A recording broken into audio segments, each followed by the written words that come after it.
الفيديو اللي هنسمعه للأستاذ عمرو أديب ده يستحق الاستمتاع والإبداع من أجل الصياح اللي بيصحوه من امبارح، والأهلي هياخد الدوري بإذن الله. اسمع معايا كده. أنا عندي اعتراف، أنا كنت غلطان غلط كبير. أما تخيلت إن النادي الأهلي غير جدير بالدوري المصري.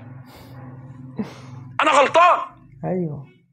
وعلى فكرة النهارده انا بقول لحضراتكم روقوا بالكم جدا، لا عايزين 3 نقط ولا عايزين اي حاجه. الاهلي خد الدوري، انتهى. ما هو انت كمان ما تبقاش ما بتعرفش تلعب وما عندكش لعيبه وما عندكش طموح وما عندكش محاوله وما عندكش اي حاجه، وبعدين جاي بتدور ازاي الاهلي يقع. لا، الاهلي ما بيقعش. صح كمان شكل كده الاهلي ما بيقعش، احنا بس اللي بنقع، وبيراميدز بس هو اللي بيقع. يعني بيراميدز ده النهارده الهزيمه بتاعته من البنك الاهلي، الجون بتاع مدبولي.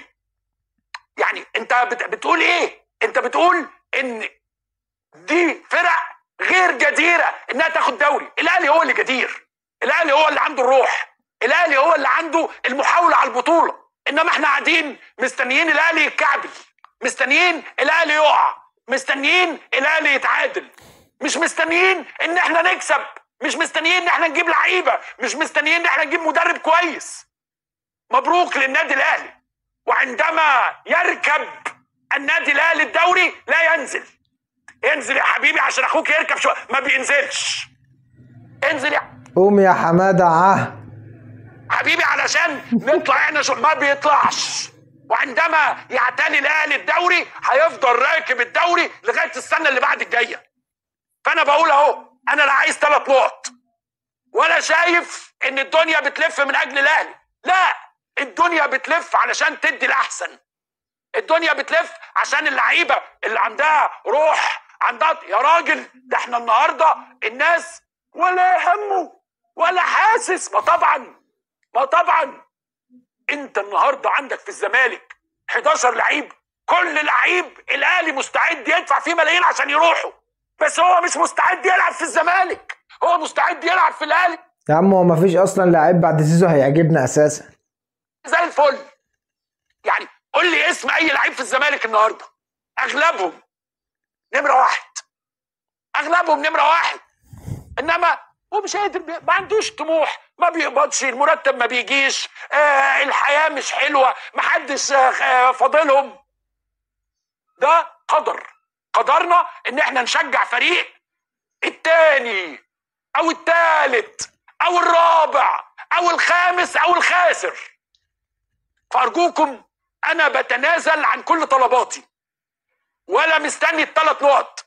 ولو عايزين تعيدوا الماتش نعيده، ولو عايز وقال يقول لك ايه، يقول لك لا بقى احنا هنسيب الماتش البيراميدز عشان ياخد. هو ده اللي انت قادر عليه؟ تسيب الماتش البيراميدز؟ طب ما تكسب انت، ما تكسب انت بيراميدز علشان تطلع انت في المركز الثاني، عشان تطلع انت لفوق.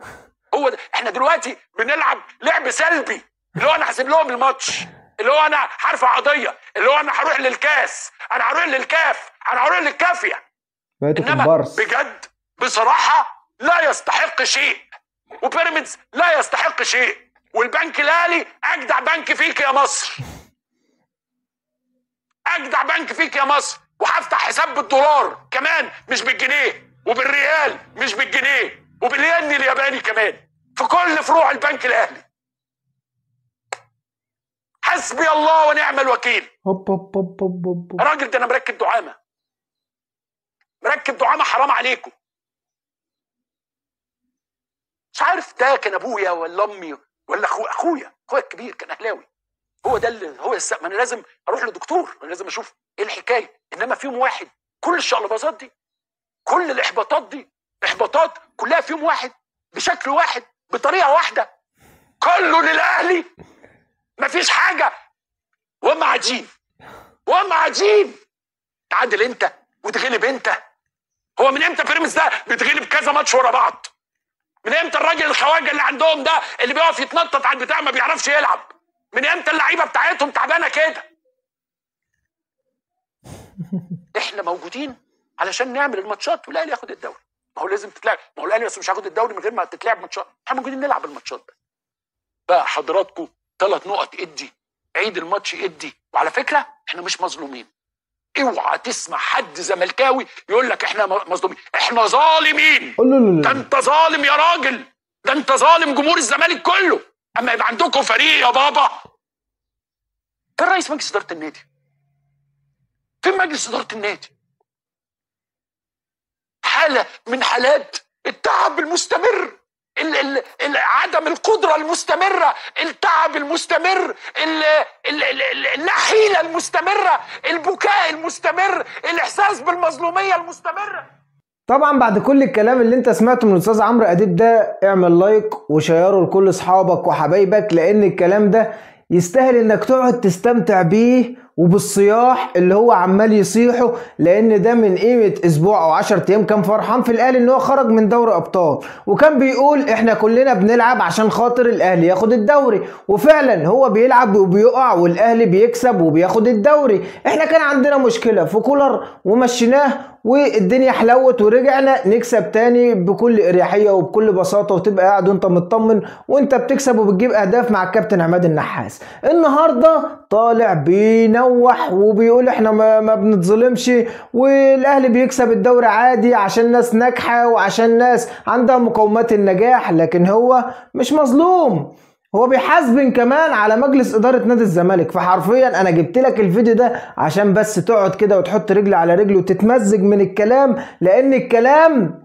فعلا طالع كده بطرب، وانت اهلاوي كده تبقى قاعد مستريح نفسيا وهو بيطلع الكلام اللي زي العسل ده.